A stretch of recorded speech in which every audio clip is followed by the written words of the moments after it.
இன்று முதல் நான் உன்னை ஆசீர்வதித்திடுவேன். நன்மைகளால் உன் வாழ்வை நானே நிறைத்திடுவேன். இன்றைய நாள் உங்கள் அனைவருக்கும் ஆசிரின் நாளாக அமைய உங்களுக்காக ஜெபித்து நிற்கும் நான் உங்கள் அன்பின் அருட்தந்தை ரமேஷ் கிறிஸ்டி. இன்று முதல் நான் உன்னை ஆசீர்வதித்திடுவேன். நன்மைகளால் உன் வாழ்வை நானே நிறைத்திடுவேன். ஆண்டவரது இல்லத்தில் நடப்பட்டிருக்கும் பொழுது வாழ்நாள் எல்லாம் செழிப்புற்று இருப்பீர்கள். தந்தை, மகன், தூய ஆவியாரின் பெயராலே ஆமென். நம் ஆண்டவராகிய இயேசு கிறிஸ்துவின் அருளும் கடவுளின் அன்பும் தூய ஆவியாரின் நட்புறவும் உங்கள் அனைவரோடும் இருப்பதாக, ஆன்மாவோடும் இருப்பதாக. பலியிலே கலந்து கொள்ள தடையாக இருக்கும் மீறுதல்கள் பலவீனங்களுக்காக மனம் வருந்துவோம், மன்னிப்பு வேண்டி செபிப்போம்.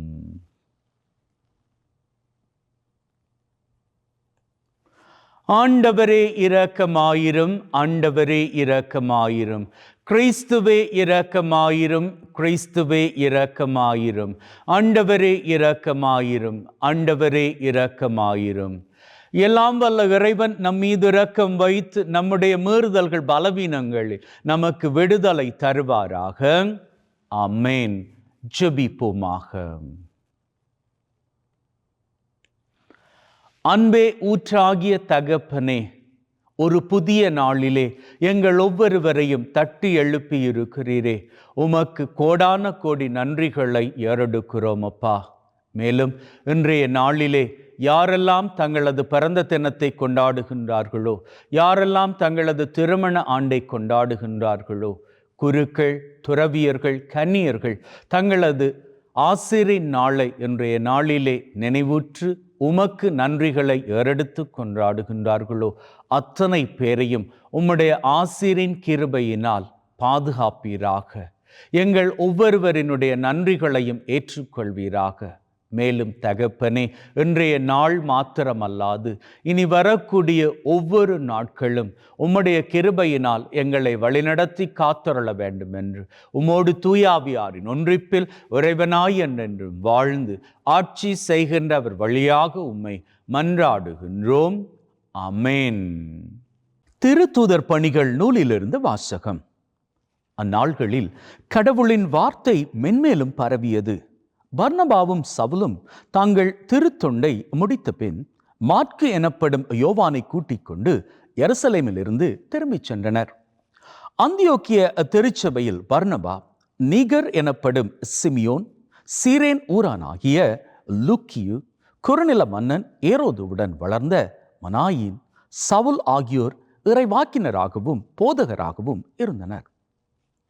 அவர்கள் நோன்பிருந்து ஆண்டவரை வழிபடும் போது தூய ஆவியார் அவர்களிடம், பர்னபாவையும் சவுலையும் ஒரு தனிப்பட்ட பணிக்கென நான் அழைத்திருக்கிறேன். அந்த பணிக்காக அவர்களை ஒதுக்கி வையுங்கள் என்று கூறினார். அவர்கள் நோன்பிருந்து இறைவனிடம் வேண்டினார்கள். தங்கள் கைகளை அவ்விருவர் மீது வைத்து திருப்பணியில் அமர்த்தி அவர்களை அனுப்பி வைத்தார்கள். இவ்வாறு தூய ஆவியாரால் அனுப்பப்பட்டவர்கள் செலூக்கியாவுக்கு சென்றார்கள். அங்கிருந்து சைப்ரஸுக்கு கப்பல் ஏறினார்கள். அவர்கள் சாலமி நகருக்கு வந்து அங்குள்ள யூதரின் தொழுகை கூடங்களில் கடவுளின் வார்த்தையை அறிவித்தார்கள். யோவானை தங்கள் உதவியாளராக கொண்டிருந்தார்கள். இது ஆண்டவர் வழங்கும் அருள்வாக்கு. இறைவனுக்கு நன்றி. கடவுளே, மக்களினத்தார் உம்மை போற்றி புகழ்வார்களாக. கடவுளே, எம் மீது இறங்கி எமக்கு ஆசி வழங்குவீராக. உமது திருமுக ஒளியை எம் மீது வீசுவீராக. அப்பொழுது உலகம் உமது வழியை அறிந்து கொள்ளும். பிற இனத்தார் அனைவரும் நீர் அருளும் மீட்பை உணர்ந்து கொள்வர். கடவுளே, மக்களினத்தார் உம்மை போற்றி புகழ்வார்களாக. வேற்று நாட்டினர் அக்களித்து மகிழ்ச்சியுடன் பாடிடுவாராக. ஏனெனில் நீர் மக்களினங்களை நேர்மையுடன் ஆளுகின்றீர், உலகின் நாடுகளை வழிநடத்துகின்றீர். கடவுளே, மக்களினத்தார் உம்மை போற்றி புகழ்வார்களாக. கடவுளே, மக்களினத்தார் உம்மை புகழ்வார்களாக. மக்கள் எல்லாரும் உம்மை போற்றுவார்களாக. கடவுள் நமக்கு ஆசி வழங்குவாராக. உலகின் கடையெல்லை வரை வாழ்வோர் அவருக்கு அஞ்சுவாராக. கடவுளே, மக்களினத்தார் உம்மை போற்றி புகழ்வார்களாக. அல்லேலூயா, அல்லேலூயா. உலகின் ஒளி நானே, என்னை பின்தொடர்பவர் வாழ்வுக்கு வழிகாட்டும் ஒளியை கொண்டிருப்பார் என்கிறார் ஆண்டவர். அல்லேலூயா. ஆண்டவர் உங்களோடு இருப்பாராக, ஆன்மாவோடும் இருப்பாராக. யோவான் எழுதிய நற்செய்தியிலிருந்து வாசகம். ஆண்டவரே, மாட்சி உமக்கே. அக்காலத்தில் இயேசு உரத்த குரலில் கூறியது, என்னிடம் நம்பிக்கை கொள்பவர் என்னிடம் மட்டுமல்ல, என்னை அனுப்பியவரிடமே நம்பிக்கை கொள்கிறார். என்னை காண்பவரும் என்னை அனுப்பியவரையே காண்கிறார். என்னிடம் நம்பிக்கை கொள்பவர் இருளில் இராதபடி நான் ஒளியாக உலகிற்கு வந்தேன். நான் கூறும் வார்த்தைகளை கேட்டும் அவற்றை கடைப்பிடியாதவருக்கு தண்டனை தீர்ப்பு வழங்குபவன் நான் அல்ல. ஏனெனில் நான் உலகுக்கு தீர்ப்பு வழங்க வரவில்லை, மாறாக அதை மீட்கவே வந்தேன். என்னை புறக்கணித்து நான் சொல்வதை ஏற்றுக்கொள்ளாதவருக்கு தீர்ப்பளிக்கும் ஒன்று உண்டு. என் வார்த்தையே அது. இறுதி நாளில் அவர்களுக்கு அது தண்டனை தீர்ப்பு அளிக்கும். ஏனெனில் நானாக எதையும் பேசவில்லை, என்னை அனுப்பிய தந்தையே நான் என்ன சொல்ல வேண்டும், என்ன பேச வேண்டும் என்பது பற்றி எனக்கு கட்டளை கொடுத்துள்ளார். அவருடைய கட்டளை நிலைவாழ்வு தருகிறது என்பது எனக்கு தெரியும். எனவே நான் சொல்பவற்றையெல்லாம் தந்தை என்னிடம் கூறியவாறே சொல்லுகிறேன். இது கிறிஸ்து வழங்கும் நற்செய்தி. கிறிஸ்துவே உமக்கு புகழ்.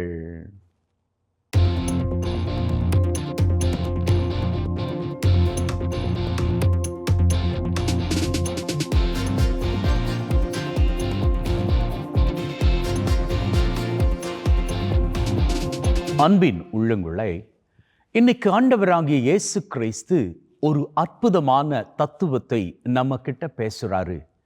அவர் பேசுறப்போ சொல்றாரு, என்னிடம் நம்பிக்கை கொள்ளுகிறவர்கள் என்னை அனுப்பிய தகப்பனிடமும் நம்பிக்கை கொள்ளுகிறார்கள். எவ்வளவு ஆழமான தத்துவம் பார்த்தீர்களா? இயேசு மேல நாம நம்பிக்கை வைத்தால் அது இயேசு மேல் வைக்கின்ற நம்பிக்கை மாத்திரம் கிடையாது, அவருடைய தகப்பன் மீது வைக்கின்ற நம்பிக்கையாகும். இப்போ நமக்குள்ளாக ஒரு கேள்வி, அது என்ன? இயேசு வேறு தகப்பன் வேறா? கிடையாது. கடவுள் நிலையில் மூவரும் ஒருவர் தான். அதாவது தகப்பன், மகன், ஆவியானவர், இந்த மூணு பேருமே கடவுள் என்கின்ற நிலையில் ஒன்றாகத்தான் இருக்கிறாங்க. ஆனால் அவர்களுடைய பணி வாழ்க்கை என்பது வித்தியாசமாக இருக்கிறது. தகப்பன் அகில உலகத்தையும் படைக்கின்றார், மகன் அதை காக்கின்றார், தூய ஆவியானவர் அதை வழிநடத்துகின்றார். சரி, இன்னைய செய்திக்கு வருவோம். ஆண்டவராகிய இயேசு கிறிஸ்து சொல்றாரு, நீங்க நம்பிக்கையோடு இருந்துக்கோங்க. என் மேல நீங்க நம்பிக்கை வைத்தால் உங்களது நாளை எப்படி ஆரம்பிப்பீங்க தெரியுமா? இது என்னுடைய நாள். இன்று எனக்கு எல்லாமே நல்லதாக நடக்கும், எதுவாக இருந்தாலும் பார்த்து கொள்ளலாம். இந்த மனநிலையோடு நீங்க நாளை ஆரம்பித்து பாருங்க. எப்பேற்பட்ட இடர்கள் வந்தாலும் அந்த இடர்களை எல்லாம் அப்படின்னு கடந்துட்டு போய்கிட்டே இருப்பீங்க. உங்க உடம்புல இருக்கிற வியாதியாக இருக்கட்டும், உங்க வாழ்க்கையில நீங்க சந்திக்கக்கூடிய இடர்களாக இருக்கட்டும், கடன் பிரச்சனைகளாக இருக்கட்டும், உங்க உறவுகள் சந்திக்கக்கூடிய இக்கட்டான சூழ்நிலைகளாக இருக்கட்டும். ஏன்னா இன்னைக்கு பலரினுடைய பிரச்சனை என்ன தெரியுமா? தங்களது பிரச்சனை மாத்திரம் கிடையாது, தங்களை சுற்றி இருக்கக்கூடிய தங்களது அன்பு உறவினர்களினுடைய பிரச்சனைகளும் தான். ஏன்னா அவங்க ஒரு மோசமான சூழ்நிலைக்குள்ள போய்கிட்டு இருக்கிறப்போ எப்படி தங்களால சந்தோஷமாக இருந்துக்க முடியும்? தங்க வாழ்க்கையில எந்த குறையும் கிடையாது தான்.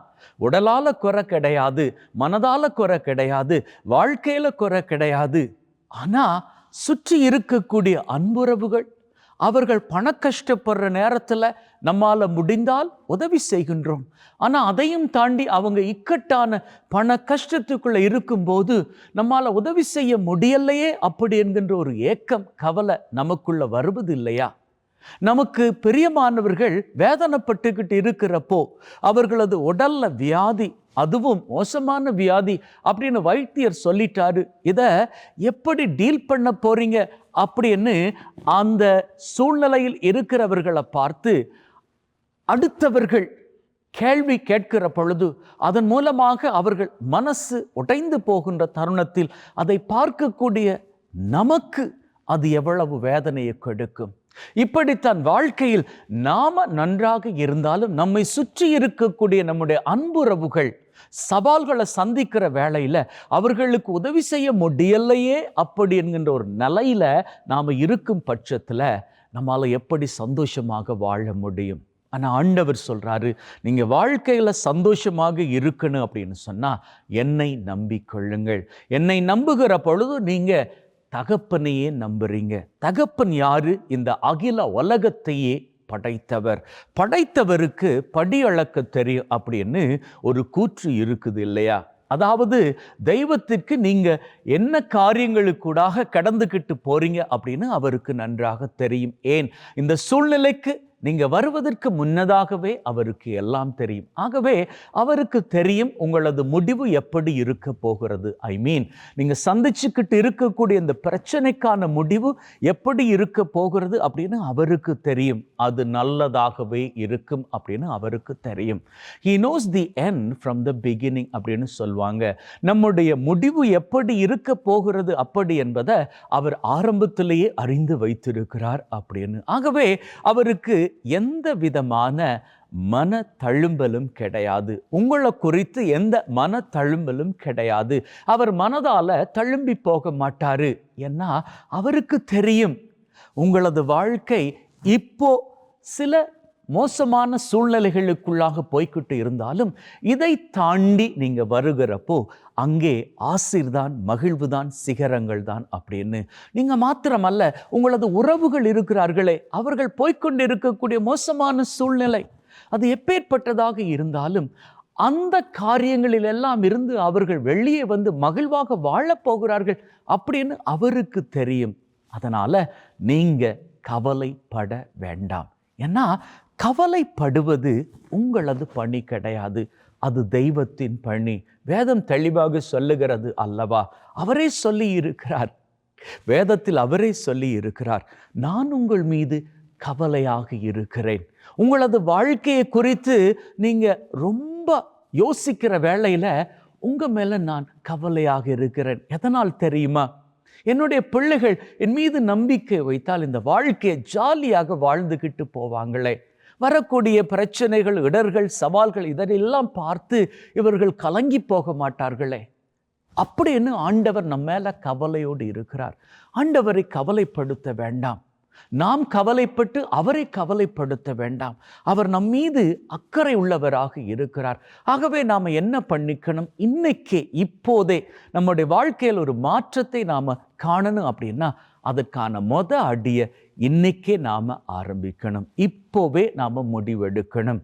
நாளை காலை எந்திரிக்கும் பொழுது இதை மனதில் வைத்து கொள்ளுங்கள். நாளை காலை நீங்கள் எந்திரிக்கும் பொழுது நீங்கள் சொல்லிக்க வேண்டிய நம்பிக்கையின் வாக்கியங்கள், இன்றைய நாள் என்னுடைய நாள், இன்றைய நாள் நான் மகிழ்ந்து இருக்க போகிறேன், எதுவாக இருந்தாலும் என்னால் பார்த்து கொள்ள முடியும். ஏன்னா பிலிப்பியர் 4:13 சொல்லுவதன்படி என்னோடு இருக்கக்கூடிய இயேசு கிறிஸ்து ஆண்டவர் மூலமாக எதையும் சாதிக்கக்கூடிய வல்லமை எனக்குள்ளே உண்டு அப்படின்னு சொல்லிக்கிட்டே இன்றைய நாளை நீங்கள் ஆரம்பித்து பாருங்கள். நாளை காலை எந்திரிக்கும் பொழுது இந்த வார்த்தைகளை சொல்லிக்கொண்டே நீங்கள் நாளை ஆரம்பித்து பாருங்கள். உங்கள் வாழ்க்கை மகிழ்வின் சிகரங்களை உயரங்களாக தொட்டுக்கொள்ளும். ஆமென்.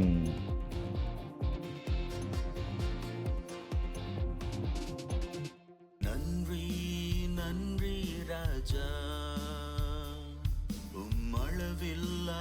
ஆண்டவரே, அனைத்துலகின் நிறைவா உம்மை போற்றுகின்றோம். ஏனெனில் உமது அருட்பெருக்கிலிருந்து இந்த அப்பத்தை பெற்றுக் கொண்டோம். நிலத்தின் விளைவும் மனிதொழைப்பின் பயனுமாகிய இந்த அப்பத்தை உமக்கு ஒப்புக் கொடுக்கின்றோம். வாழ்வழிக்கும் அப்பமாக மாறும். இறைவன் என்னென்றும் வாழ்த்து பெறுவாராக.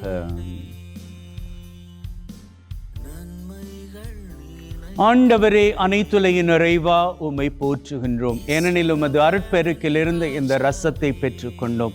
நிலத்தின் விளைவும் திராட்சை கொடியின் பயனுமாகிய இந்த ரசத்தை உமக்கு ஒப்புக் கொடுக்கின்றோம். வாழ்வழிக்கும் பானமாக மாறும். இறைவன் என்னென்றும் வாழ்த்து பெறுவாராக.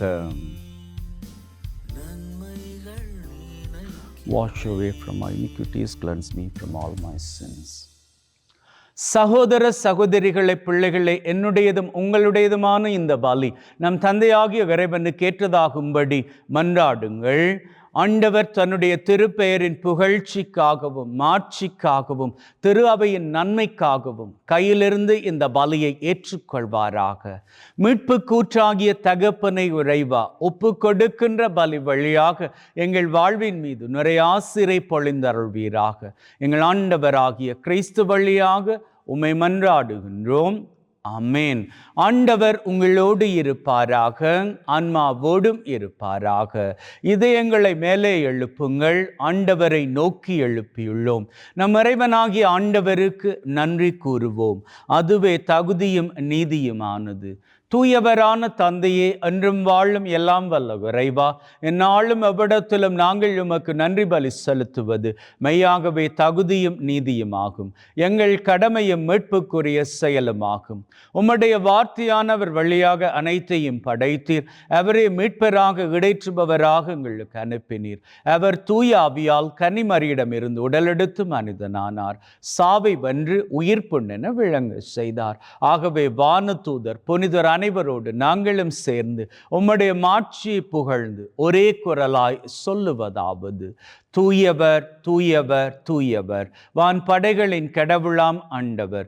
விண்ணகமும் மண்ணகமும் உமது மாட்சியால் நிறைந்துள்ளன. உன்னதங்களிலே ஓசன்னா.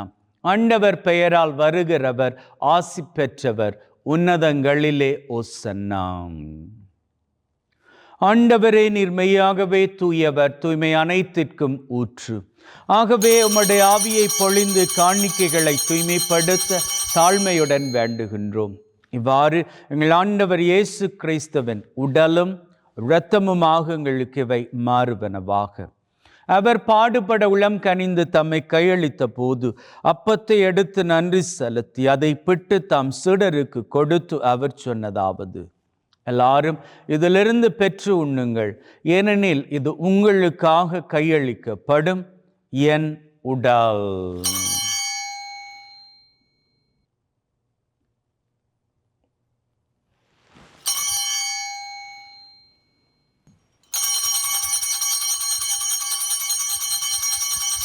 அவ்வண்ணமே உணவருந்திய பின் கிண்ணத்தை எடுத்து நன்றி செலுத்தி தம் சீடருக்கு கொடுத்து அவர் சொன்னதாவது: எல்லாரும் இதிலிருந்து பெற்று பருகுங்கள், ஏனெனில் இது புதிய நித்திய உடன்படிக்கைக்கான என் இரத்தம், பாவ மன்னிப்புக்கென்று உங்களுக்காகவும் எல்லாருக்காகவும் சிந்தப்படும். இதை என் நினைவாக செய்யுங்கள்.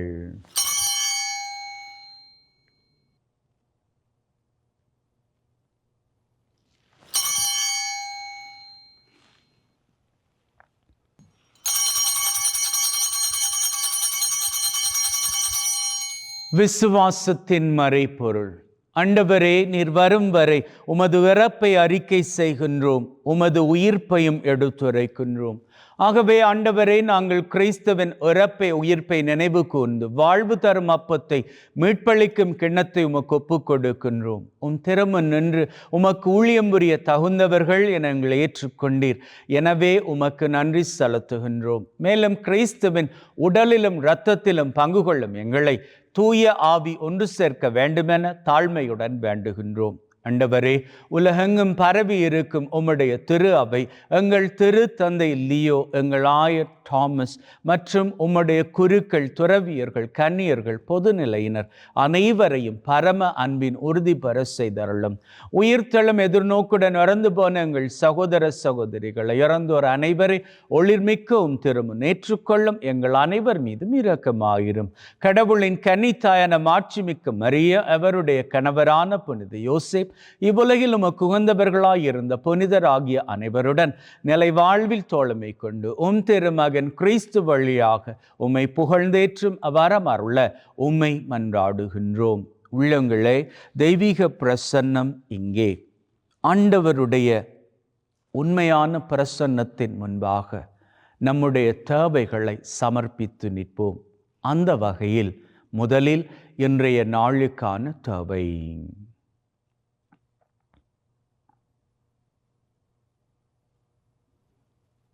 இந்த வாரத்திற்கான தேவை.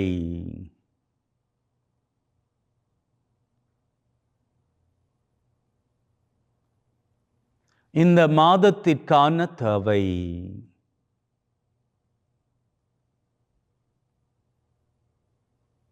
இந்த வருஷத்திற்கான தேவை.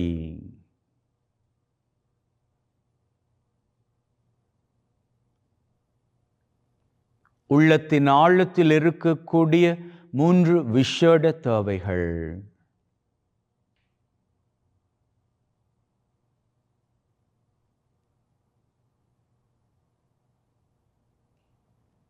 உலகிலே நிரந்தர சமாதானம் நிலைக்க வேண்டும் என்று ஆண்டவரை நோக்கி ஜெபித்து நிற்போம்.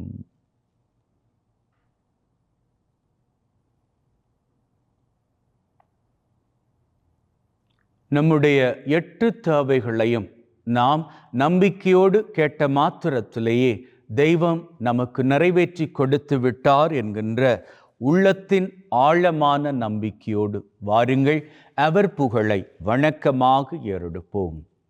இவர் வழியாக, இவரோடு, இவரில் எல்லாம் வல்ல இறைவனாகிய தந்தை, தூய ஆவியின் ஒன்றிப்பில் எல்லா புகழும் மாட்சியும் என்றென்றும் உமக்கு உரியதே.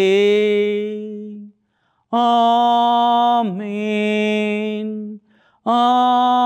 ஆமேன், ஆமேன்.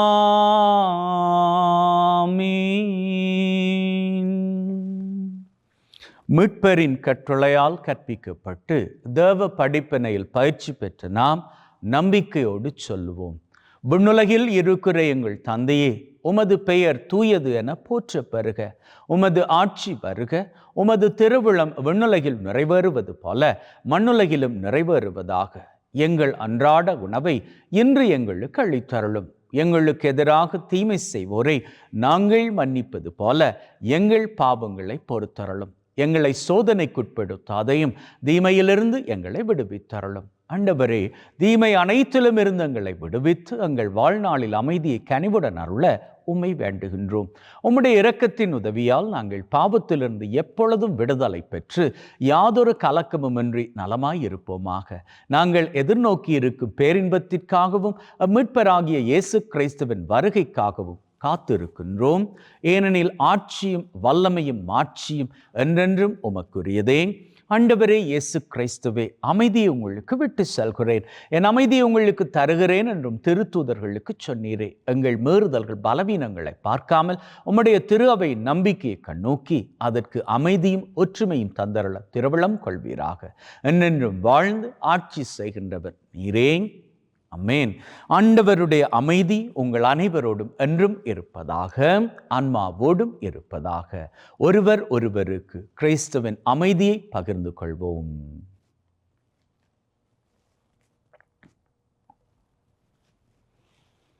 உலகின் பாவங்களை போக்கும் இறைவனின் செம்மறியே, எங்கள் மேல் இரக்கமாயிரும். உலகின் பாவங்களை போக்கும் இறைவனின் செம்மறியே, எங்கள் மேல் இரக்கமாயிரும். உலகின் பாவங்களை போக்கும் இறைவனின் செம்மறியே, எங்களுக்கு அமைதியை அளித்தருளும். இதோ நம் ஆண்டவராகிய இயேசு கிறிஸ்து நாம் ஒவ்வொருவரையும் மகிழ்வோடு வாழ அழைத்து நிற்கும் தெய்வம். அழைக்கப் பெற்ற நாங்கள் பேறு பெற்றோர். ஆண்டவரே, தேவரீர் என் உள்ளத்தில் எழுந்தருள நான் தகுதியற்றவன். ஆனால் ஒரு வார்த்தை மட்டும் சொல்லி அருளும், என் ஆன்மா நலமடையும். May the meaning of this body and blood of Christ bring me everlasting life. Amen.